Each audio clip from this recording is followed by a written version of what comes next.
Alright, so I'm going to make a short video going over this Klausing Atlas lathe that I bought from my stepdad.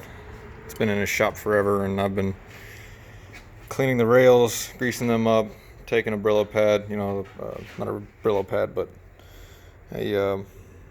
just a abrasive pad. Nothing that's going to score the metal, but something to get all the grime and the surface rust off of. Did a little work to the 4-jaw here. I got a 4-jaw that size, and then it comes with a 4-jaw that size. I need to buy a 3-jaw, probably roughly about that size, and I need to get some new tool post holders because this old style, I don't like it. It's hard to center up. It's got a decent tailstock. Everything on it works. It's got it doesn't have a live end, so that's probably something I'm gonna have to get. It's got the thread cutting gearbox on it. That's what it looks like, in case you have one that doesn't happen to have the information on it. Let me see if I can get this a little clearer. Let me wipe my lenses.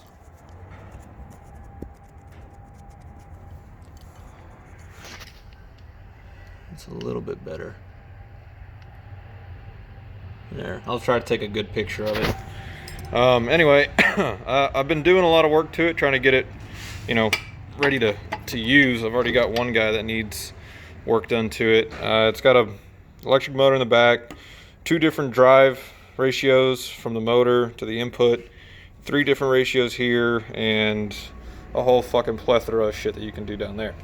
It does work. The motor needs the starter in it replaced, so when you flip the switch, you gotta get her spinning.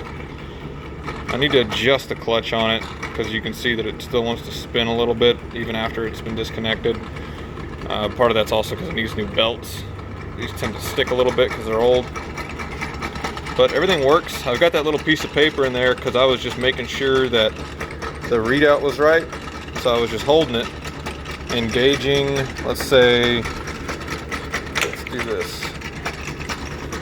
Say we want to cut a 4 threads per inch. Very aggressive thread. I don't think that we'd ever have to do that.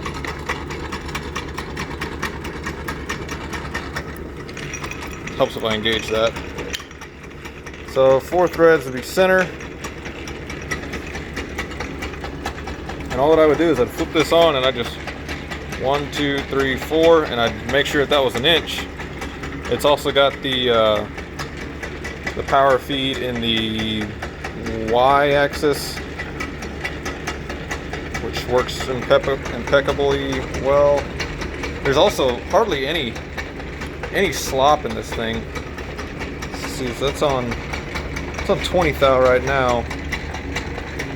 I mean, it's just that little bit right there. That's all the play is. So I'd say that's, let's see, that's 10, about 5 thou of play. So, and I've seen older ones have way more. I saw a video of a guy, he had like almost 15 thou worth of play in his, and they're still good machines. I don't know if this thing was ever leveled, and if it was, when the last time it was, so I'm gonna have to probably do that. Let's see. Not a whole lot of information on these online, at least not that I could find. It's got 2 final drive ratios here that you can adjust by taking this in and out. The gears, they feel pretty good.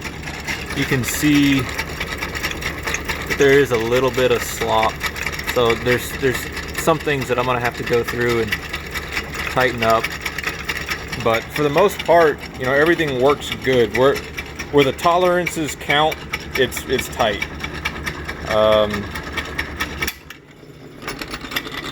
This does need work. So I can. What happened was when my stepdad got this thing, they dropped it. They dropped the lid, or on the lid side or whatever. It fell backwards and shattered this cast. Just turn that off. It shattered the cast, so they ended up brazing it to put it back together. So it's not completely square. So you kind of got to force the lid down to get it to lock. I think that's also part of the problem with the noise that it gives off. It has a cover for it. I got it sitting right there. I was just doing some cleaning on it, and yeah, it's a it's a good lathe. I tried turning, with that shitty ass tool post holder that I couldn't really square up. I tried turning the threads off of this bolt, and it did fairly well.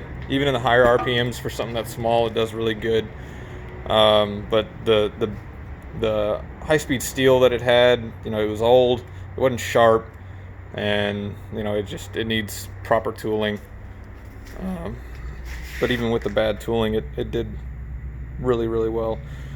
This thread counter here for your I'm sorry, I'm not a lathe expert, so I don't know all the technical terms, but this drive bar here that drives your sled, the thread counter here, to make sure that everything was, whenever you engaged your power feed to cut your threads as you're going along, it wasn't spinning, and I couldn't figure out why. But you can loosen this little Allen head bolt here, and you can pin it up against that bar more, and that's what I had to do to get it to start working, which I couldn't even read any of this stuff when I started out. This was really tight to turn, and now it's just a one finger operation. It's just buttery smooth. This is gonna need a little work. It's kind of crunchy, you can hear it, so I'm probably gonna have to take that apart and do some work to it, because it likes to stick. You can't really put any force on one of the posts. You got to do both in order to get it to turn. So you can see that it's got some junk coming out that needs to get cleaned up. But anyway, I just figured I'd make a quick video, something for you guys to see on my latest projects. But yeah, it's heavy, that's for damn sure. I was gonna try to move it over to my place, and I don't own a forklift. I tried just sliding it back away from the wall about an inch, and I thought I was gonna throw my back out by just pulling it. So anyway, that's it. Catch you guys later.